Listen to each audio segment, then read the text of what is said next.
Ladies and gentlemen, you're watching yet another episode of Eric Lima Shenanigans 1977. It's Tuesday, and you know what that means. It is time for the NXT Event Center from events from the NXT Wrestling Show on the CW Network, plus matches from NXT Level Up. And now, here's the host of the show, Mr. Eric M. Lima. Thank you very much, Mr. Announcer, sir. Well, Merry Christmas, everyone. Welcome to yet another episode of Eric Lima Shenanigans of 1977, episode 1910. 1910? 1910, what a year that was. I wasn't even born that year. Anyways, welcome to the show, and it's the Christmas Eve edition of Eric Lima Shenanigans of 1977 as usual, and we have a lot to talk about. We'll talk about NXT. There's lots going on in NXT right now. It's a little craziness. You talk about Christmas chaos. There's lots of chaos that's been happening, and we don't. So let's get going on. Because it took place in the Lowell Arena, one of the most iconic arenas that held WWE events for years, including the early '90s. So we got to talk about NXT Level Up, and as you know, NXT Level Up is about to be canceled. And I think there's going to be one more NXT Level Up, and that would be the 27th, and this coming Friday. And I'll tell you a little bit more about it. Keanu Carver went one-on-one with Gallus' Joe Coffey, and Joe Coffey ended up winning that match. We're talking about NXT Level Up this past Friday.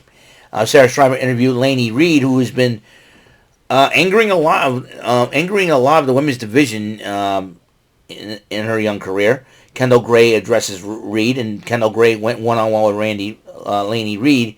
Reed ends up winning the matchup, and then she attacks Kendall Gray after the match where Carly Bright steps in, and then Callie Armstrong gets involved attacking Carly Bright, and then Wendy Chu gets involved, and Layla Diggs gets involved as well. So there's that. And Dante Chen addresses that this coming Friday, NXT Level Up will be the final NXT Level Up. After this Friday, it not only ends the final NXT Level Up for 2024, but it's going to be over. And in fact, starting 2025, there will be no NXT Level Up. They cancel, and WWE also canceled Tribute to the Troops this year. So I know a lot of folks. There's a lot of mixed emotions about that. So we'll see what happens. I understand a lot of things are changing and all that. And there could be, a lot. Some people think it's because the Ashley Massaro situation that happened, God rest her soul, that happened was during a Tribute to the Troops. And everybody's thinking that, it had Vince McMahon's fingerprints all over the Tribute to the Troops idea. It kind of like, then TKO and WWE wants to move on from all that. And a lot of controversial comments and theories going on why Tribute to the Troops was canceled. So I'm not going to get into that. And if I have to, I'll do it on a separate episode of the show.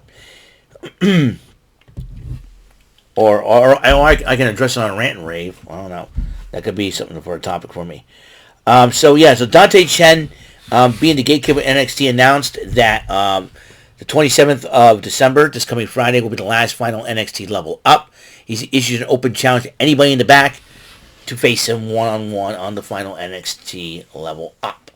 Let's talk about the Christmas Eve edition of NXT that happened tonight. It just got over a few minutes ago. Women's action. Santa Claus has been hanging around, but I got a feeling, I had a feeling that Santa is up to no good. I don't know. I can't insult Santa Claus on this special day, but this version of Santa, I was hoping for Mick Foley as Santa, but this guy, somebody dressed up in a Santa suit, a little bit more on him. I think something's not right, but I know. And sorry to break all the kids' hearts out there, but anyway, Stephanie Vaquer, in women's action to start off, Stephanie Vaquer went one-on-one with Cora Jade, and Stephanie Vaquer ended up winning that matchup. But then, as Stephanie Vaquer was taunting Cora Jade, Kaylani Jordan attacked Cora Jade from behind with the kendo stick and was beating Cora Jade senseless with a kendo stick until Stephanie Vaquer guys like trying to calm her down. So, and as Corey J retreats, D'Angelo family was talking about the Christmas Chaos Fatal 4-Way for the tag team titles.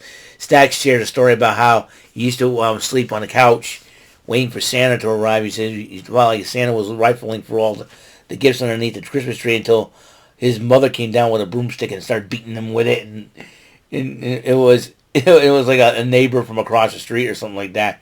One of those, it's a New York story. It was funny as heck, and Diane Lorenzo was her name. That the mother is Stack Lorenzo. And Adriana Rizzo says, "A saint among women." I'm like, this is great. I love D'Angelo family. They're awesome. Forget about it, okay? And so William Regal was talking to Alexis King and said, "If we want, I'd be honored to be in your corner." And Alexis King said, "Sure." And then he said, "Are you ready?" "Of course I'm ready." And William Regal's holding a pair of brass knucks in his hand, and he's like, so. Then the Heritage Cup Championship matchup. You know how this works. 6 3-minute rounds. The best 2 out of 3 falls. Match ends immediately if disqualification or a knockout occurs. And in fact, you know what? I haven't done this in quite a while. And I have not done this in quite a while. So,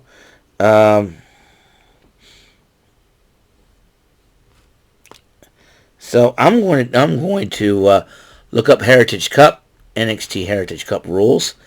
I have been... Okay. No, I didn't say Hershey, Pennsylvania. I said Heritage Cup. Boom, thank you. So,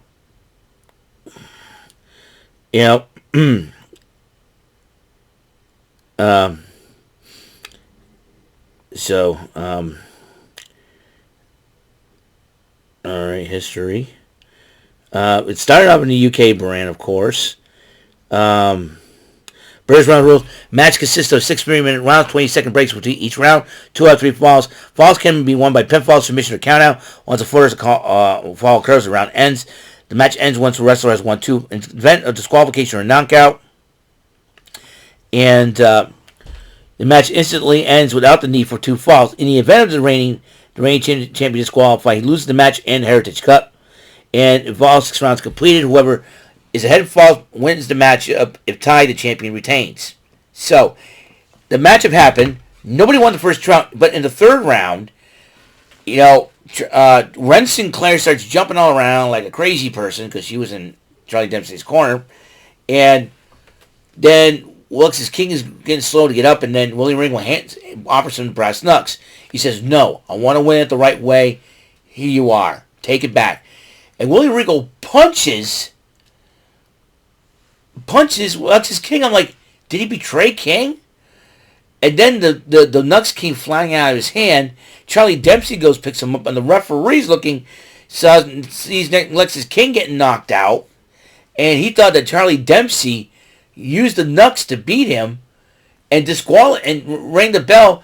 Lexis King wins the match by disqualification, but in this special kind of match, and normally a title does not change hands on disqualification or countout, but in the Heritage Cup rules, which I explained, if the reigning champion is disqualified, not only loses the match, but he loses the cup to the winner. Lexis King is the Heritage.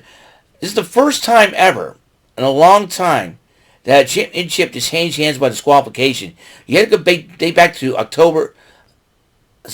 late September, early October of 1993, when the Quebecers beat the Steiner brothers for the tag team titles via disqualification under Quebec province rules. I mean, this is the first time in a long time this has happened.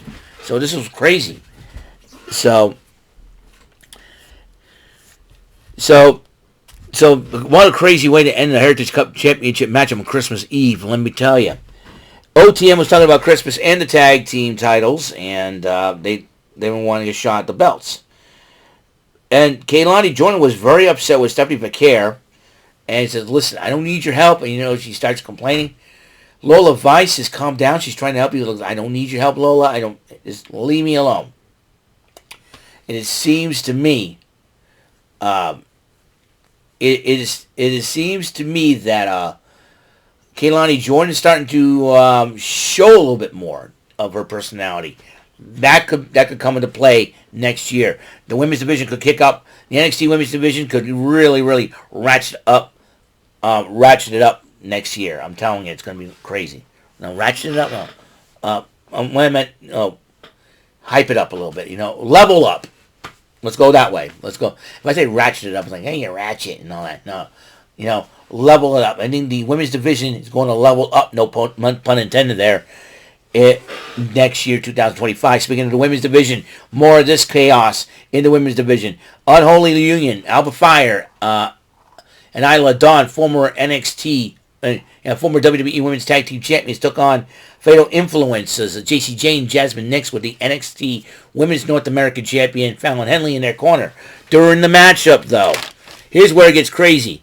Kaden Carter and Katana Chance were hanging about, looking at the match, hanging about with the Santa Claus that was hanging there, and then showing up and then they showed up at ringside, and Shotzi, Gigi Dolin, Tatum Paxley showed up at ringside, and as Sean Spears, Brooks Jensen, and Nico Vance were looking on, watching the match, Sean Spears kind of walked out, and then with Connor Chance appearing at ringside, Jasmine Nix and Fallon Henley were too busy arguing with Carter and Chance, and that cost Fatal Influence the matchup as the Unholy Union pick up the victory after the double team on JC Jane. And then the No Quarter Catch Crews, Tavian Heights and Miles Bourne talking about what they're going to do in the 4-way matchup. Zarya talks to Sol Ruka, say, "You pushed me out of the way," and she goes, "Yeah." She goes, "Thank you, thanks. I know we don't know each other very well, but listen, I know losing to the Meta Girl sucks. I know." And then Izzy Dane goes, "That's why I don't want to team up with you. I don't want to team up with anybody. I'm on my own." And Sean Spears interrupts. Is he, "Now you're stalking me? Oh my God, leave me alone." Oh boy. Yeah, Sean Spears, you forget whose boyfriend Izzy Dane is. The current Intercontinental Champion's Braun Breaker. He finds this out. Braun Breaker's going to spear you into the middle of next week. Not even Brooks Jensen and Nico Vance are going to put you back together. And poor Cassie Lee. What is she thinking? Anyways. Might I digress? All joking aside. Dion Lanks went one-on-one on Shante Diadonis, as you know. Shante Diadonis wanted to fight Lennox because he thinks Lennox is moving in on Carmen Petrovich when he likes her. But then Nikkita Lyons complicates things by coming down to ringside. Helps Shante Diadonis by putting his foot on the ropes during a pinfall attempt. But then Adonis does capitalize and pick up the victory.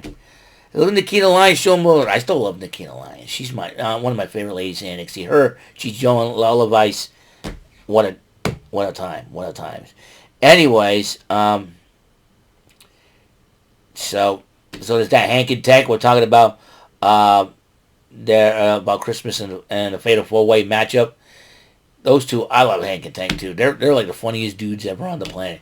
You gotta check out the new video on YouTube. I just subscribed to a channel that involved them. They had this Christmas musical thing going. You gotta check it out though. It's pretty funny.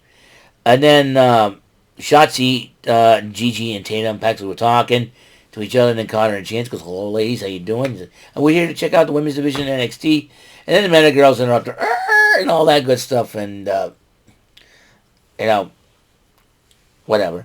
And then Roxanne Perez was documented, and Roxanne Perez was bragging about how she came to be the NXT Women's Champion and all that, and she's got her sights set on Julia in 2 weeks, New Year's Evil, as on January 7th in Los Angeles, as they go after the battle for the NXT Women's Championship. So then Sarah Strider interviews Lexis King after winning the Heritage Cup, and he's talking, and then Sarah Strider's trying to explain, "Hey, what about this is right now? I'm very emotional." So does he have it? Or was this a plan of his all along? We don't know what's going through the mind of Lexis King. We'll find out in the weeks to come, especially what all can be revealed in time, possibly next year. Ethan Page does explain his actions against Javon Evans, and he blames Javon Evans. It's his fault, and yada yada. And he's sick and tired of hearing it and running his mouth. That's Ethan Page for you. Then the Christmas Chaos Fatal 4-Way matchup. Tornado tag. Falls have to be in the ring. No disqualification, no count out, anything goes.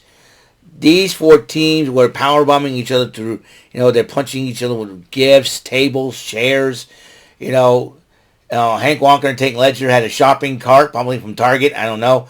While Tank Ledger was holding Christmas trees and started using them as darts and all that good stuff. During the matchup, Tyson DuPont and Tiger Igwe attack Hank and Tank during the matchup. Now it came out to 3 teams.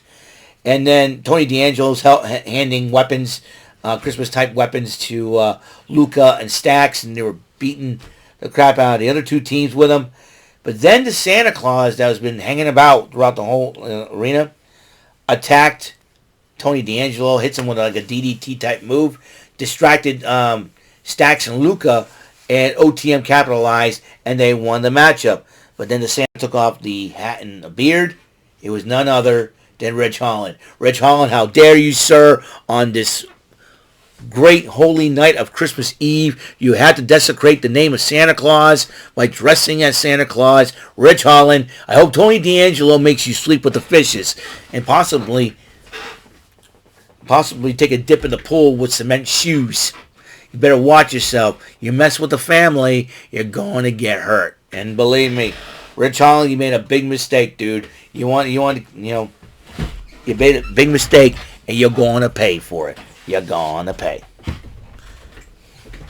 You're going to pay. So, and Trick Williams decided to address what happened last week, addressing the Lowell crowd. I'm trying to get this stupid. I think I got it. Yep. Okay, so Trick Williams. Sorry about this, folks. I want to make sure my room is still organized. Yeah. People listen, and I know it's 10:19 p.m. Eric, what are you still doing up? I'm 47 years old, for goodness sakes. Let me be an adult for once, like Santa's not gonna give you any gifts. You catch you staying up late. Listen, I'll stay up late if I want to stay up late. Okay, I'm doing my show. Okay, so chill out. Anyways, I'm having fun. I'm having a sense of humor. And he starts addressing what happened last week on NXT during the title match. And then Obafemi comes out and goes, no, you're going to focus on me. Eddie Thorpe had enough of the whole thing. Said, hey, I had your shoulders pinned. My foot was under the ropes. Obafemi wants,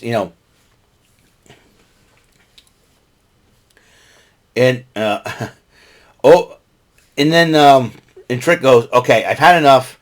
Here's what we would do. We got a matchup on New Year's Eve. Obafemi goes, right. We got a problem.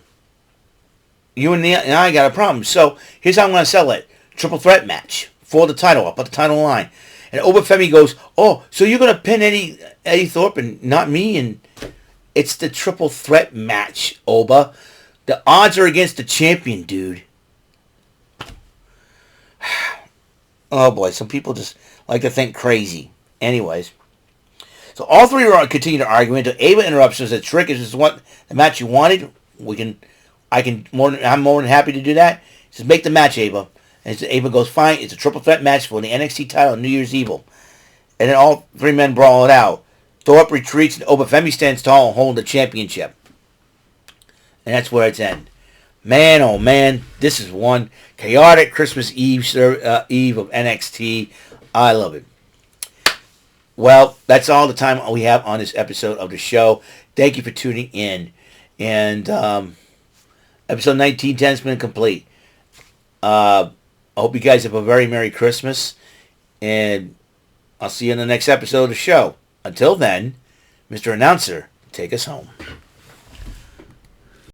That is all for today's episode. This is your announcer speaking for Eric Lima Shenanigans of 1977. A Big Beefy E, do it for Bob Saget Productions, and in association with a Raven Beaufort Telepictures and Distribution. Thank you for watching today's episode. Tune in next time for another episode of Earthly Shenanigans of 1977. Goodbye for now.